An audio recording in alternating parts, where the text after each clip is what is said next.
Hey, good morning, guys. It is Sunday morning here at the Old Barn Homestead. I guess now the Ramsey Customs, I don't really do the Old Barn Homestead anymore. And so you're going to hear me repeat a lot of what I'm saying right now because live streams are kind of funky because, you know, people come in, people join, you know, that kind of thing. So I wanted to just give you an update on the paint booth setup here. And I see we got some people starting to join now, and let's see.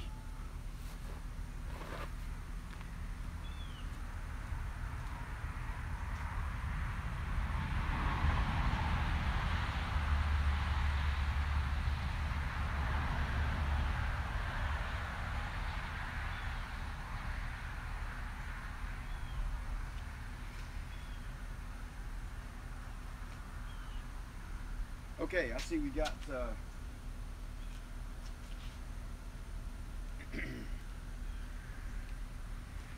17 people watching. Some of you guys may recognize where I am. You're not standing on the camera. I'm at the back of the shop, and I thought I would just you know, kind of show you what I've got done so far. Let me raise this up a little bit where you can see.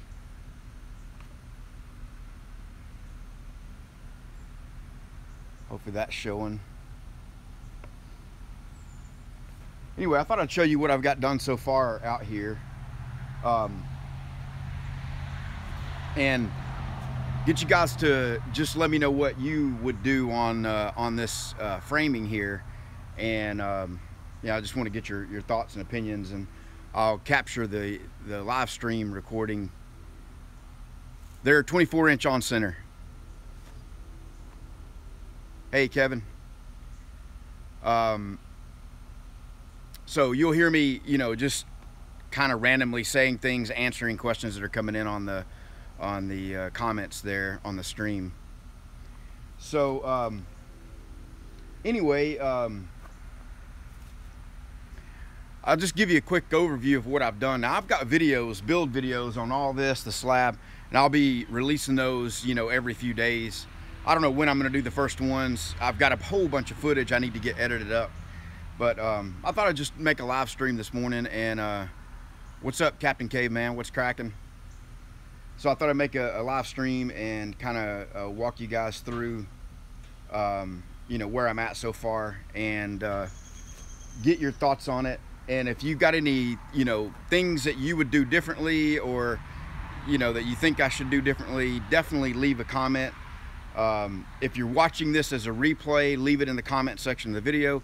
If you're watching it now live, the instant comments, you know, on your screen, check those out. So I think Sunday mornings is a good time. I see JC Smith there. A good time to do a live stream because, you know, a lot of people are sitting around watching YouTube. You know, that's what I do. That's what you guys do. It's depending on where you are in the country, you probably haven't quite made it out to the your day. You're probably sipping on some coffee or eating some breakfast. So here we are doing a little live stream. But anyway, I've been working on the framing of this off and on for a few days, and I'll try to show you just, you know, what I've done so far, and see what you guys think about it. And so, okay, JC Smith was at church. Yeah, Kevin drinking coffee.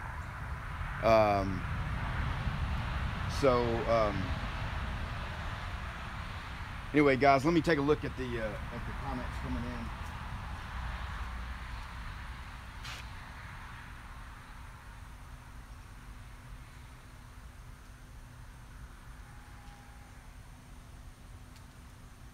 As you can see here, I'm drinking coffee also. But let me get you off of here, and just take you around and kind of show you what I've done. I'm gonna try not to spill my coffee, you know, kind of like people say, you know, don't do this without spilling your beer. Well, I don't drink beer. I don't drink anything except for coffee and water.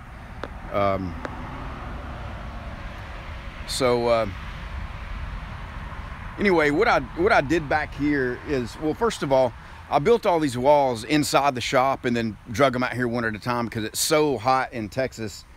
Anything I can do to work more in the AC, I'm definitely going to do it. So I made these walls in sections and brought them out here. And you know, so I'll just kind of show you what I've got so far. There's a C-purlin, a horizontal purlin, you know, in the building that runs, you know, at this level. You can see the screw right here all the way down. So what I did was I put some blocking back here to space out for the corrugation in the panel, and then also you'll see there's conduit, and I need to space out for that. So that's how I have it. And the blocking is screwed into the purlin, and then I've got the wall screwed into the blocking. Now I've ordered some 6-inch sheet metal screws that will go all the way through this blocking here between the studs, all the way through the spacer blocking and into the C-purlin to attach it to the wall. And I really did the same thing on this lean-to. This has been up for about a year or maybe more. Let me see. Yeah. So you can see that. And I basically did that same thing here. So you can see the blocking, you know, and how that's attached. And we've had a bunch of storms and wind and things, and this thing has not had any problem so far. My major issue on this was using those 2x6s, you know, over that long span. Was just too long for it. They kind of bowed in a little bit, but for what that is, it's working well. So you know, I used the level, got everything leveled up this way and that way, and then I came in and just popped in some concrete nails using the you know, the 22 cal nailer. And yeah, so it's just, you know, kind of temporary. You can see I've got some 3-inch screws just holding it to the blocking. So, you know, just to kind of hold it for now, I'm going to come back and put 1/2-inch lag screws. I'm going to hammer drill lag screws in there and lag it. I'm sorry. Oh, what do you call those? Not lag. Yeah, I guess it is lag screws that you drill a 1/2-inch hole with a hammer drill, and you drive them in, and they expand, and you bolt them down. So I'll have all that done. This wall back here, you can see my laptop over there. Never mind what's on the screen, because it's going to be on a delay. But this this wall is really just freestanding, and it's got, you know, I'm supported back here and right here, and then I've, you know, pulled these together and clamped them up. You know, I was dealing with a whole bunch of bowed 2x4s. You can see how much bow that one has in it right there.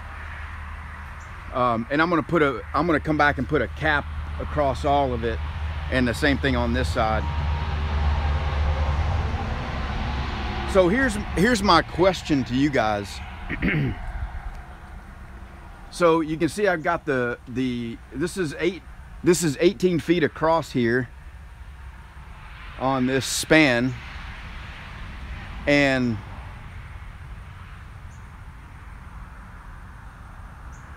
you can see I've got more of them. These are 20 footers, so you can see it's supposed to be 18 feet. These might be 22 footers or something. I don't know, I haven't measured them, but I know this is 18 feet. You know, this pad is 18 feet, and I'm at the edges of it. But I got at least a couple feet, maybe, yeah, 2.5 feet hanging off the end. So I'm gonna, you know, whack those off there. So this is what I'm thinking about doing. Is I'm gonna drop these down here so that there's 8 inches between the bottom of it and the top of the wall, and then my ceiling joists, which are also going to be the purlins, are going to sit on top of it, and they're going to run, you know, there's going to be 6 of them going this way all the way down, and then my roof panels will span across those going that way. Hopefully you can tell what I'm talking about here. Let me just back up a little bit and get you on the camera. I get this set up a little bit better, where you might be able to tell more about what I'm talking about. You're gonna have a little sun in the background back there coming up. So anyway, what I was talking about doing is, yeah, up in this corner right here, drop this down so that there's 8 inches between the top of this purlin and the top of the wall, and then my other purlins are going to go across it and bolt or weld to these, so that the tops of those cross purlins will be at the same heights as the tops of the wall. And yeah, concrete anchors, there you go. That's the word I was trying to come up with there. I know you guys are leaving comments and I'm not looking at them real time as I'm talking, but I will go back in a minute and look through them to see what you're saying and what you're asking me. But what I'm gonna do is notch out the end of the purlin so that it fits flush up against the edge of the 2x4 and bolt to the end of the 2x4. And of course there's gonna be a wall here too. This entire purlin will have a wall underneath it, you know, with framing and all. So it'll, you know, both of the edges will be carried by A, this 8-inch purlin, but B, a wall underneath it. So it should be, you know, plenty strong to carry the metal roof, you know, with nothing up above it. And then let me turn you here a little bit. The roof sheets are gonna slide all the way up into underneath the gutter there. And my hope is that I can get it close enough to catch anything that's coming off of it and not have any water coming back down the backside. If any water does come down the backside, it's not going to be the end of the world because this whole slab is sloped that way. And you know, and it's also sloped this way a little bit. So it should sort of run its way out, and even if a little bit of water gets in the paint booth here and there, I'm not really that concerned about it. I'd rather not have any in there.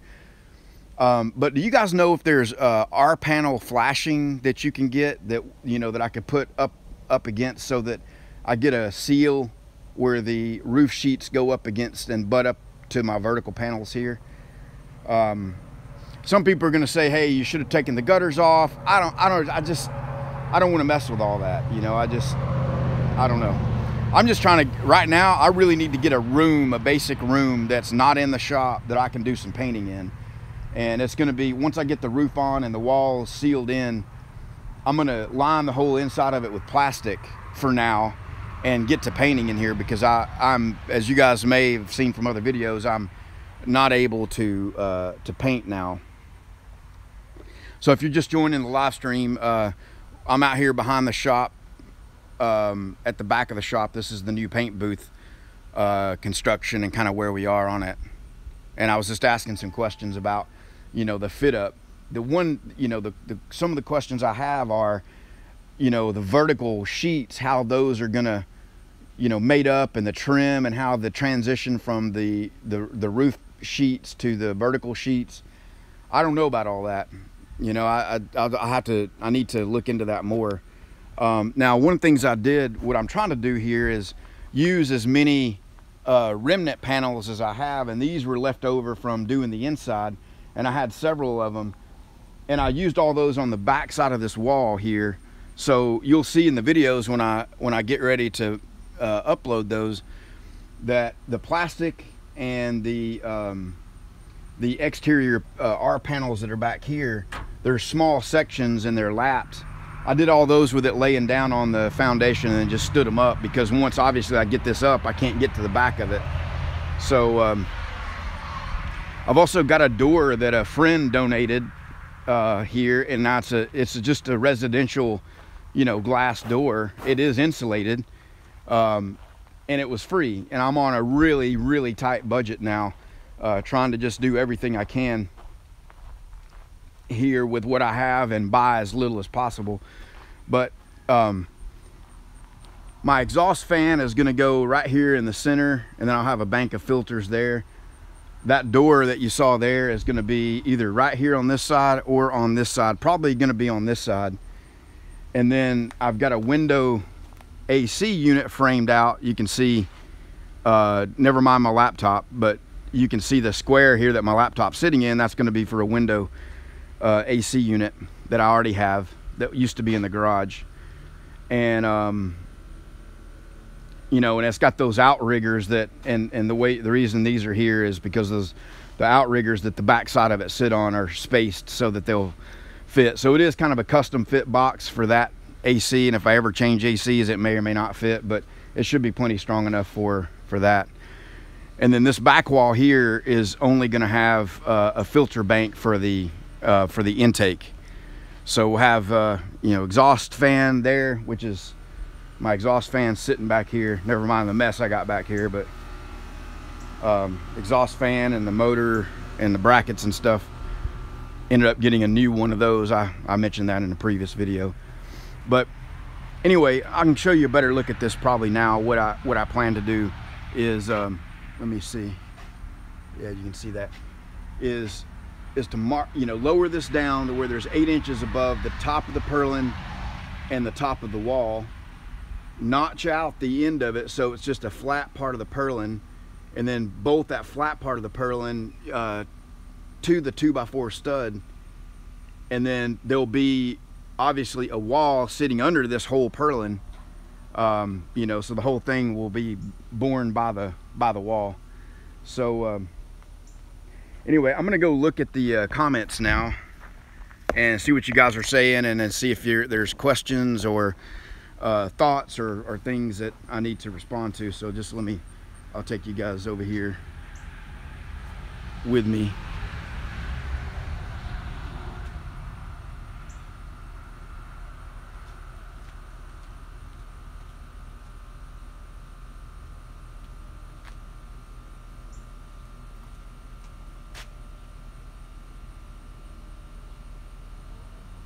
All right, guys, so bear with me just a little bit while if people could say in the comments here that I'm looking at the comments. So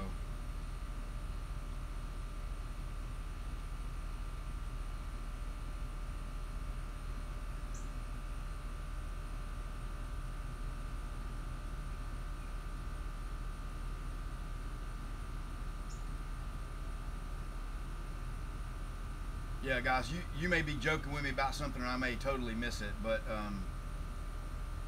anyway, yeah, concrete anchor bolts is what who said that? Bigundo 72. Yes, concrete anchor bolts. That's what I was trying to say earlier. Rubber roofing seal. Seam tape, I believe it's called. Okay, Jason Quinlan said rubber roofing seal to use as flashing between the R panel. I definitely need to get something there. Distances from wall to wall is 18. It's basically an 18-foot square.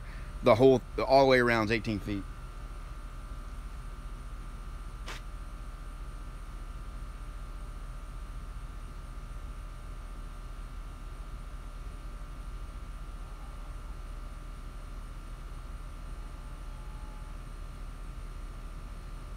JJ Brew, the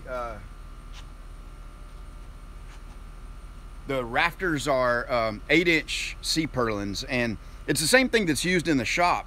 And I have 25-foot spans of those C-purlins carrying the entire roof unsupported. So I thought 18 feet spans with those 18 footers would be more than enough. In fact, the local Mueller store, that's kind of when I told them what I was doing, and they kind of spec'd out all of what they would recommend. You know, that's what they said. So it should be more than enough for that.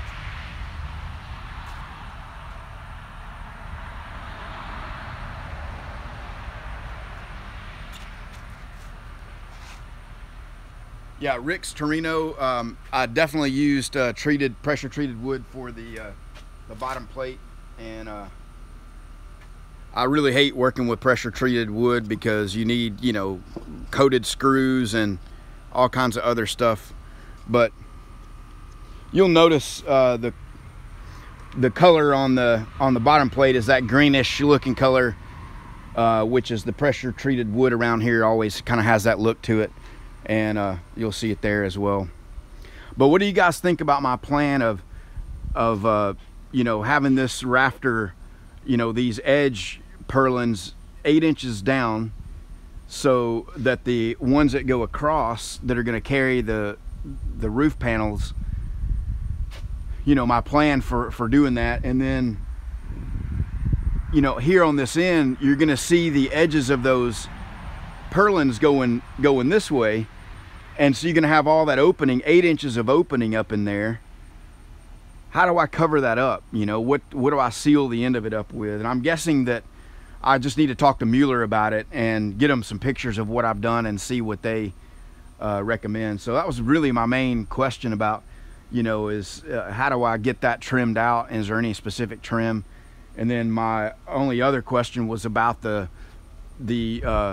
sheets going, you know, the roof sheets that go up underneath there, getting those butted all the way up against the building and get that sealed off between the roof sheets and the vertical, so that I don't get water coming back down the back side.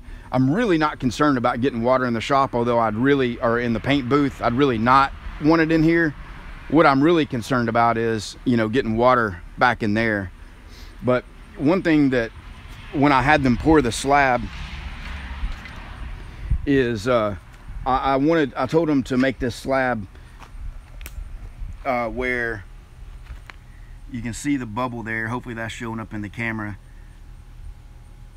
So we got a pretty good little slope. I believe it's oh, I can't remember the pitch on it that they asked me what I wanted there, but it's definitely pitched off, which is good. You know, this is all low in here.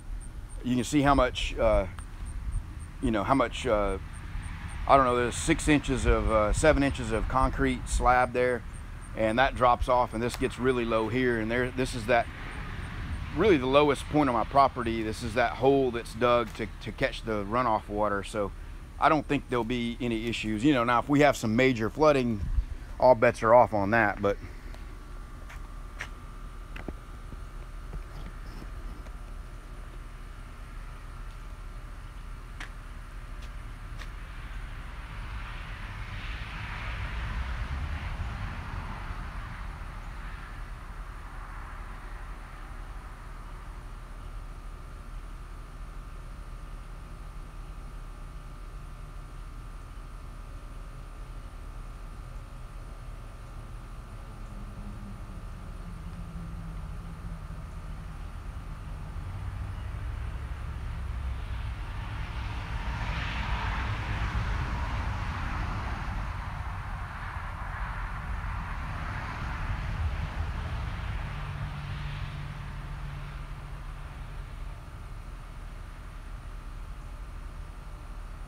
I was just looking at Joe Try 1970. He says, well, you guys can read in the comments. I'm not sure I'm quite following. I think you should bolt the purlins inside the end of one. That way you can rest the outside walls, and the end one would be carried out even over hang the ends. I'm not really following what that's saying there. And as you guys have probably seen from watching my videos, I'm not really the smartest guy in the world on picking up little details. Sometimes it takes me a while to figure things out, but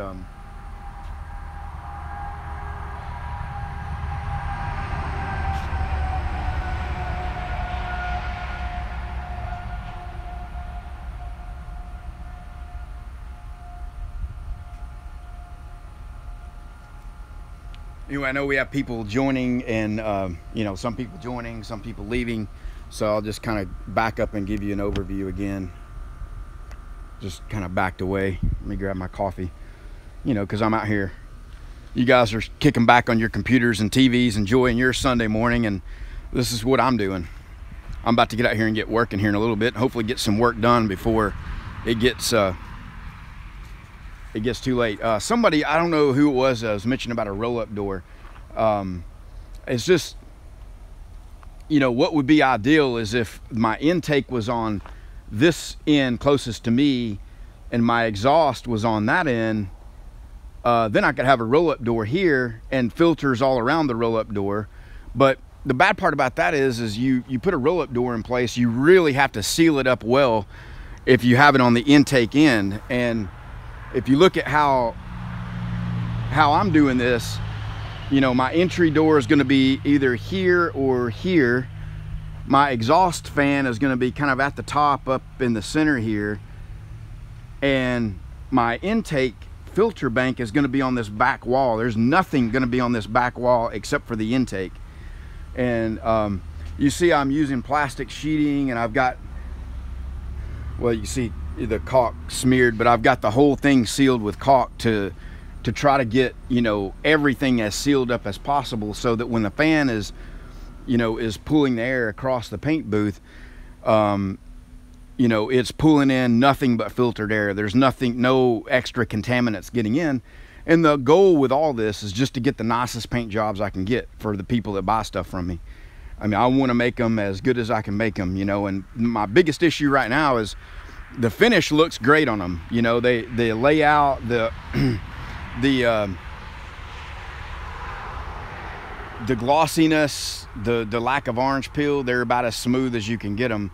It's just the trash and contaminants, and I'd love to be able to get them where there's almost no trash in it at all. And if I can get this paint booth sealed up, wear a suit, wear a head sock, and, you know, the whole bit, I can get some really nice paint jobs out of it. But with that being said, if I had my exhaust on the other end over there and my intake on this end that we're standing on, I could put a roll-up door here, and, you know, and you can see my driveway comes in. It'd be easy to get a car back in here and get it in there.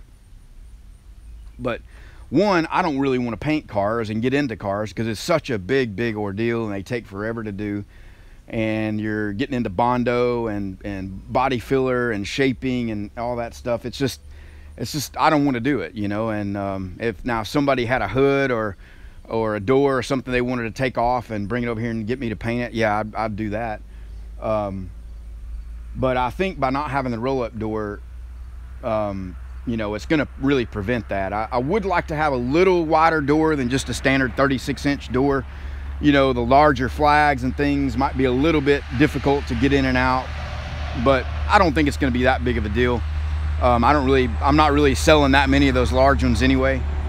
But the main reason I did not want to put the exhaust on that side was that I have neighbors that are right back there, you know, so I would be pulling the exhaust right toward their property, and I just didn't want to do that. They're you know, they seem to be good people, and I don't want to disturb them and cause extra grief for them. So anyway, I know this is shaky cam here, guys, and I appreciate you bearing. I'm gonna get you back on the tripod here. All right, so we're approaching 30 minutes on this live stream. I'm gonna look at the comments again and see if there's any other questions or anything.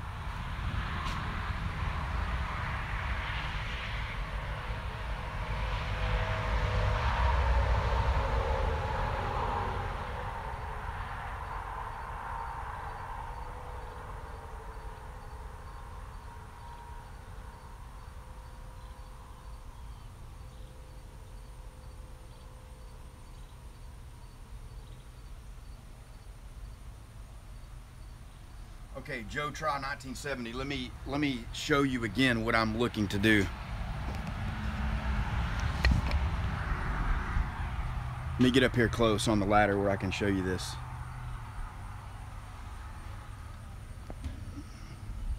What I plan to do is mark this right here where it butts up and notch this out. And this overhang out here, I can cut that off wherever I want. But my plan is to cut this and notch all the way back to the flat, so that I have a little flat flange back here that's going to bolt up to the edge, and you know, and have a way to secure it. And then I'll build the wall underneath it, so that the back part of this, you know, except for this is 14 gauge material here. Of course, it's going to stick out a little proud of the edge of this 2x4. But this whole thing is going to move in, and then my wall, you know, my top cap stud will be bolted to the bottom of this, and of course, you know, my studs will all be underneath it, so that when you look at the back, you know, this plane right here, will be flat going all the way up. Now, hopefully that comes through and you guys can see that.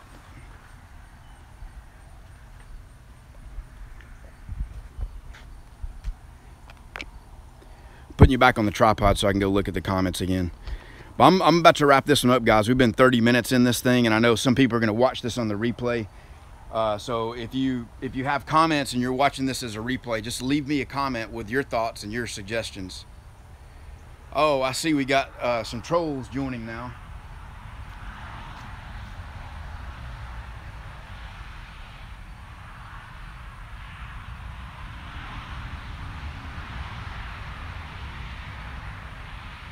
Yeah, Pat, definitely some kind of bracket for sure.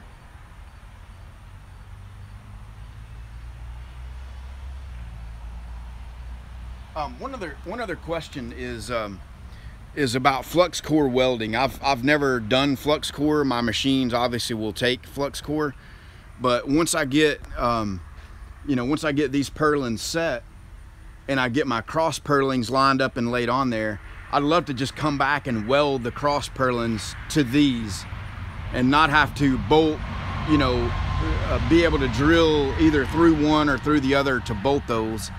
Now, I think when these guys put these together, they cut it with a torch. They just burn a hole through both of them and bolt it together with a really rough cut opening. So what do you guys think about welding with flux core? I don't have a stick welder. Well, I think my TIG welder will do stick, but I don't have the stinger for it and don't really want to get into all that. But I was thinking about just running, just not dual shield, but just regular flux core wire with no gas, and welding those cross pieces together on there. So what do you guys think about that as well?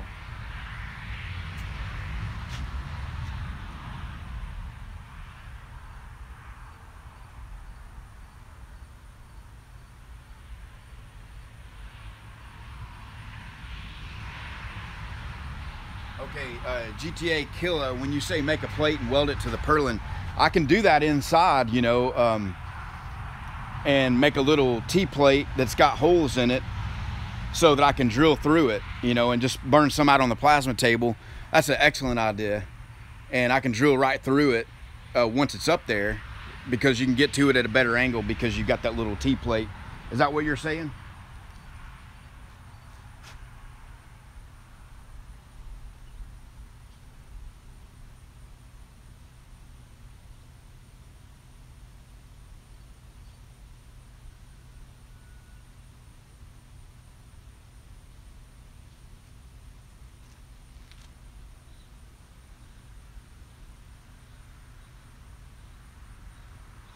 All right, guys, I'm gonna go ahead and end it. I just wanted to do a little live video and see what you guys are doing. Oh, let me show you one thing that during all this work of putting this wall out here, check out this banana spider who's been hanging out the whole time with me. I don't know if it's gonna show up very well or not, but check him out up there. You guys that follow me on Facebook may have saw the video I put up of I threw a cricket up in, there's two of them, there's one in the front and there's the one back in this corner. I threw a cricket up in there and just to see what would happen, and man, that banana spider jumped on that cricket and had it cocooned into, spun up into a web faster than you know what. So if you're not friends with me on Facebook, look me up at Gary Ramsey. I think it's Gary Ramsey 5, I believe. I also have a Ramsey Customs Facebook as well, but I don't really post that much, and it's kind of an embarrassing thing because I don't put anything out there, but yet there's a ton of people looking at it. I need to put more stuff out there. So anyway, guys, I'm gonna go ahead and drop off now. We are at 34 minutes on this live stream. I know some people are gonna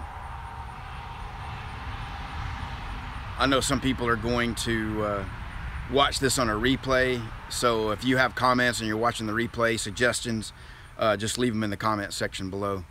So I appreciate it, guys. Hope you guys are doing good. I'll have more videos. Like I said, I've got detailed build videos on doing all this work, including some bloopers of walls falling down behind me, almost hitting me. So yeah. All right, guys, hope you guys have a good Sunday. We'll see you soon. Thanks.